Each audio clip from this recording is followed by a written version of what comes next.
Jadi Bapak J di PSI itu siapa? Ini masih belum terjawab. Kan, Udah. kita Ini- ngomong ke orang dekatnya Ini Pak Jokowi nih. nyebar- J-nya Jokowi juga atau J apa nih? Jaya ini udah Wijaya nyebar atau siapa wacana nih? nggak dijawab-jawab nih. J Iya. ini Banyak yang siapa? itu ya. Iya. Bener sebagai orang dekatnya Pak Jokowi, bener kan nih J itu Jokowi atau J siapa Atau gitu? J yang lain? Sekarang begini, pendiri PSI Grace Natali atau siapa? Jeffrey Giovanni. Jeffrey Giovanni. Iya, Jabatan itu Jeffrey sekarang di PSI apa? Saat ini Dewan Pembina kan? belum ada jabatan.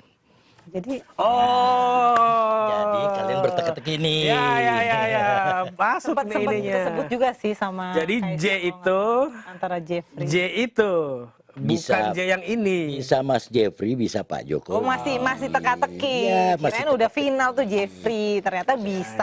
Jokowi bisa. Kenapa lama banget sih diumumkan? Kenapa? Apa memang Apa buat sengaja? clickbait doang nih Mas Bener, Kaisang nih ngebahas biar engagement. clickbait doang gitu kan. Ini kan tipikal ininya apa? Mas Kaisang tipikal ya? anak, tipikal Anak muda. dia, tipikal anak muda. Iya. Ya, kan Oh, ya sudah lah. lempar-lempar. Ini kan aja. Lempar-lempar wacana, Ya, rame. lempar wacana. Setelah itu mencoba mengumpulkan apa menjaring ini dari teman-teman. Ya memang partai anak muda. Berarti mulai mengerucut nih J-nya nih. Ada Pak Jeffrey, ada Pak Jokowi. Kira-kira siapa kan J-nya? Bisa juga apa Joy Suryo. Itu maksa banget dah. Bang, tapi ngomong-ngomong lagi 1 tahun Prabowo Gibran nih. Dari relawan sendiri apa nih evaluasinya nih? Nggak mungkin dong selalu Evaluasi dulu deh. bagus. Pasti ada kritik lah. Iyalah. Begini. Pasti dong. Pertama bahwa Pak Prabowo ini memang apa memprioritaskan program-program populis, penghapusan utang UMKM, makan siang bergizi, koperasi merah putih, sekolah rakyat, segala macam. BG juga ya. Ya MBG. Jadi itu membutuhkan anggaran yang tidak sedikit. Seandainya di periode Pak Jokowi infrastruktur tidak kebangun, anggarannya lebih gede lagi. Ya karena distribusi juga harus lebih gede lagi dari itu. Oke. Nah jadi ini infrastruktur sudah jadi. Pak Prabowo tinggal melaksanakan program-programnya. Tapi kan kita punya anggaran terbatas. Makanya kenapa Pak Prabowo sering ke luar negeri itu adalah untuk, bagi saya, untuk mengundang Investor. modal untuk mengundang investor masuk ke Republik ini. Kita sudah mengkonsolidasikan kita punya ini keuangan melalui Danantara. Nah, jadi kita masih butuh cukup anggaran untuk mulai mengakselerasi pembangunan negeri.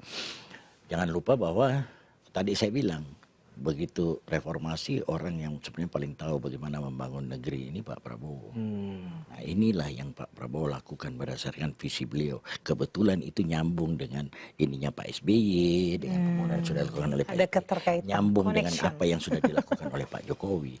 Jadi bagi saya yang sebelum-sebelumnya ini takdir mempersiapkan seorang Pak Prabowo. Ada takdir bermain ya. Oh ya Bang, yang paling rame di media sosial ini kan tertuju ke Mas Gibran nih. Janji 19 juta lapangan kerja sampai itu VT-nya diputar-putar mulu di sosmed waktu kampanye. Nah, itu dinilai belum terjawab nih. Ya. Itu gimana tuh? Sudut pandangnya Pak ini gimana? Bang Uce. Saya meyakini bahwa itu akan tercapai. Saya meyakini. Nah, ini sekarang yang dilakukan adalah mempersiapkan semua infrastruktur. Makan siang bergizi gratis itu menyerut berapa banyak tenaga kerja. Koperasi Merah Putih berapa banyak tenaga kerja. Sekolah rakyat ini berapa banyak tenaga kerja. Ini semua bagian dari program yang bersinergi untuk menciptakan sekian juta lapangan pekerjaan.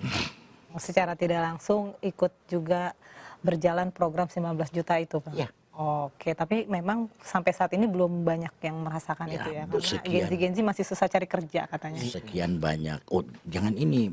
Sebenarnya kan lapangan kerja yang paling ini mau nggak Gen Z itu jadi tukang ojek umpamanya?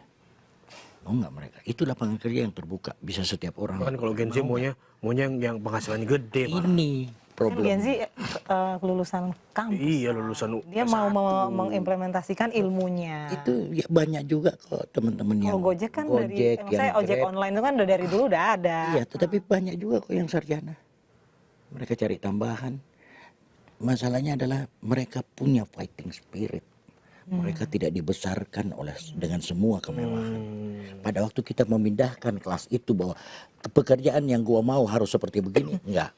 Lu harus ikut pada Oh, kondisi berarti negara. dipaksa nih, lu Bukan harus dipaksa. ikut. Bukan lu maksa, Gen Z lu tidak disuruh. mau.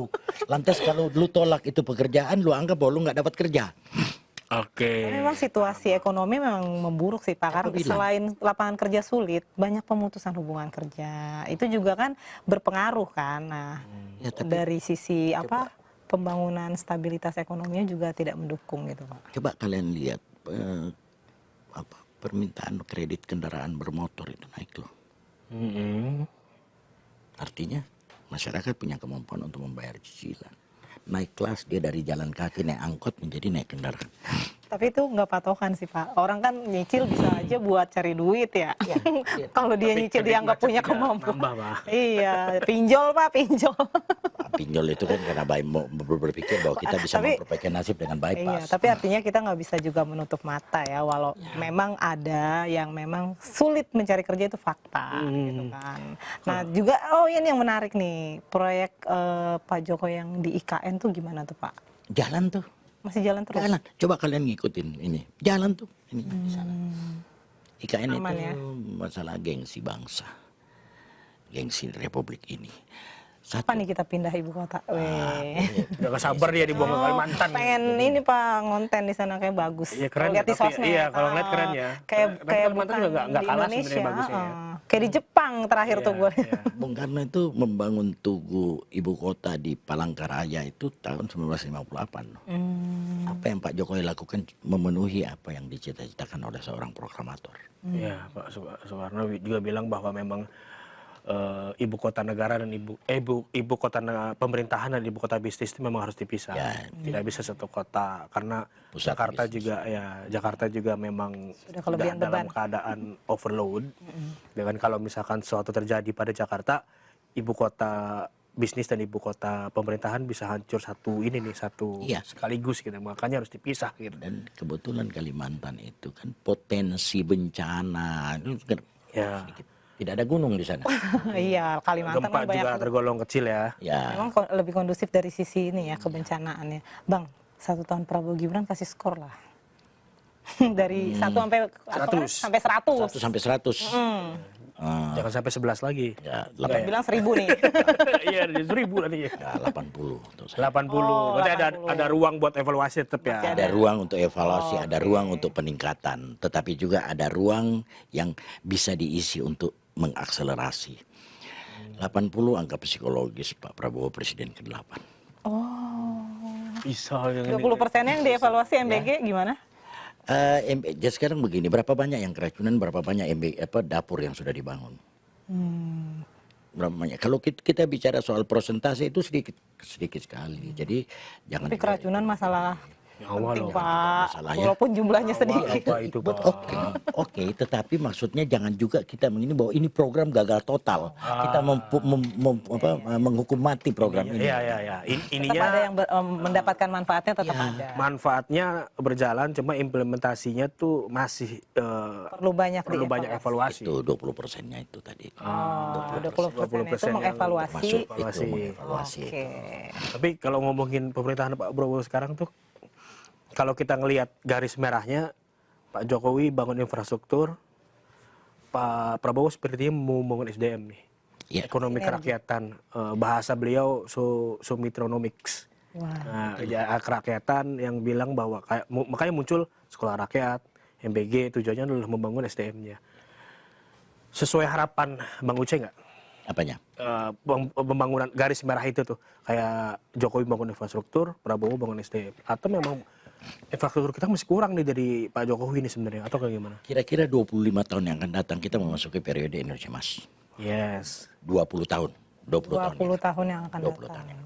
Anak-anak yang sekarang yang sedang diberi MBG. insentif melalui MBG, Sekolah rakyat melalui juga. sekolah rakyat, pada saat itu berumur sekitar 30-an, 35. Usia produktif ya. Ya, ini adalah bonus demografi. Ya.